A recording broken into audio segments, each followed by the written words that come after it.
Hi, this is Alex from devstories.eu. Scanpy Single Cell Analysis, Episode 12 of 16. A standard feature plot is great for showing where one specific gene is active, but it completely breaks down when you need to compare 20 different genes across 10 distinct clusters simultaneously. To solve that, we are looking at visualizing expression patterns. When checking marker genes, the default instinct is often to reach for a heat map. You line up all your cells, line up your genes, and look for color blocks. But single-cell RNA sequencing data is notoriously sparse. Most cells have 0 counts for most genes. In a standard single-cell heat map, this sparsity creates visual noise.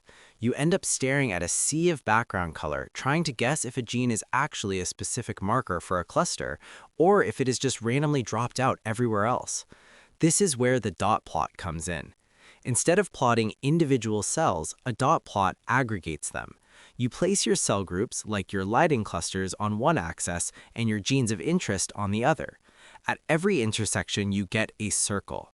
Here is the key insight. A dot plot encodes 2 completely different pieces of information into that single circle. First, the color of the dot represents the mean expression level of the gene in those cells. Darker or more intense colors mean higher expression.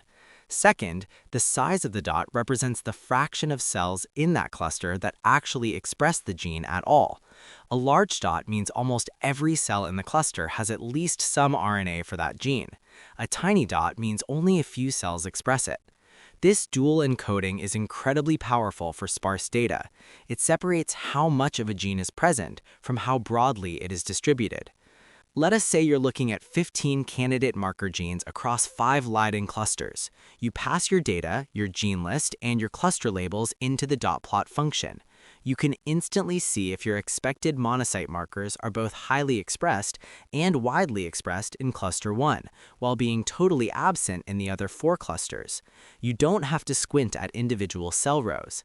The large, dark dots in the cluster 1 row give you immediate validation. Sometimes you don't need the frequency information provided by the dot size. You just want a clean grid showing the average expression. For that, Scanpy offers the matrix plot function. Think of a matrix plot as a grouped heat map.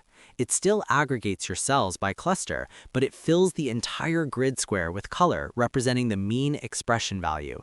There are no changing dot sizes.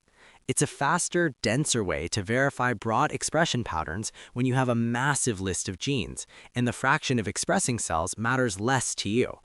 Both tools take your data object, a list of your target genes, and the metadata category you want to group by. They execute quickly and scale beautifully to dozens of genes. When dealing with single-cell sparsity, separating the expression intensity from the expression frequency is the most reliable way to confirm a marker gene actually defines a cluster. That's all for this one. Thanks for listening, and keep building.